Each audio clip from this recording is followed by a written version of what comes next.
ராமாபுரத்தில் உள்ள பர்னிச்சர் கடையில் ஏற்பட்ட பயங்கர தீ விபத்தில் அங்கு தீயை அணைப்பதற்காக தீயணைப்பு வீரர்கள் போராடி வருகிறார்கள். கிட்டத்தட்ட 1 மணி நேரத்திற்கு மேலாக தீயை அணைக்க அங்கு போராட்டமானது நடைபெறுகிறது. அருகில் இருந்த மக்களும் அங்கு வெளியேற்றப்படக்கூடிய சூழலில் இது குறித்த முழு விவரங்களோடு இணைகிறார் எமது செய்தியாளர் ஜெய்ஹரிஷ்.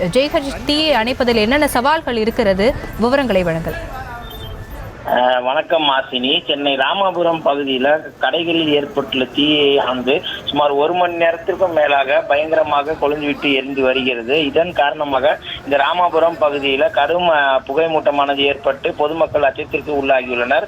ராமாபுரம் பகுதியில் செயல்பட்டு வரக்கூடிய பழைய பொருட்கள் கடையிலும் இந்த திடீரென தீ விபத்தானது ஏற்பட்டது. இது அருகே உள்ள கார் மெக்கானிக் செட் மற்றும் பர்னிச்சர் குடோன் என 2 கடைகளிலும் பரவி அடுத்தடுத்து தீ பயங்கரமாக எரிந்தது. இதை அடுத்து தகவல் அறிந்து வந்த விருகம்பாக்கம், ராமாபுரம் உள்ளிட்ட தீயணைப்பு துறை நிலையங்களிலிருந்து தீயணைப்பு வாகனங்கள் வந்து தண்ணீரை அடித்து தொடர்ந்து தீயை கட்டுப்படுத்த முயற்சி செய்தன. ஆனாலும் கட்டுக்கலங்காத தீ வானிலை கடும் கொழுந்து விட்டு இருந்தால் பெரும் பரபரப்பானது ஏற்பட்டது. இதை அடுத்து அருகே இருந்த குடியிருப்பு வாசிகள் தங்களை வீடுகளை விட்டு வெளியேறி சாலையில் தஞ்சமடைந்தனர். அதே போல உடனடியாக மின் இணைப்பு அந்த பகுதியில் துண்டிக்கப்பட்டு தொடர்ந்து சுமார் தற்போது வரை 2 மணி நேரத்திற்கு மேலாக இந்த ராமாபுரம், விருகம்பாக்கம், கோயம்பேடு, டி நகர், ஜே நகர் என பல்வேறு பகுதிகளில் இருந்து வந்த 8க்கும் மேற்பட்ட தீயணைப்பு வாகனம் உட்பட 15 வாகனங்களில் தீயை அணைக்க தீயணைப்பு வீரர்கள் தற்போது போராடி வருகின்றனர்.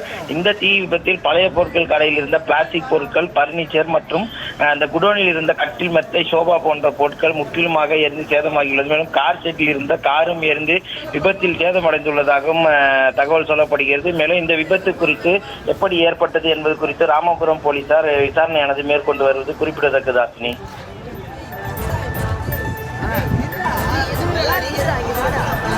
விவரங்களுக்கு நன்றி ஜெய்ஹரிஷ்.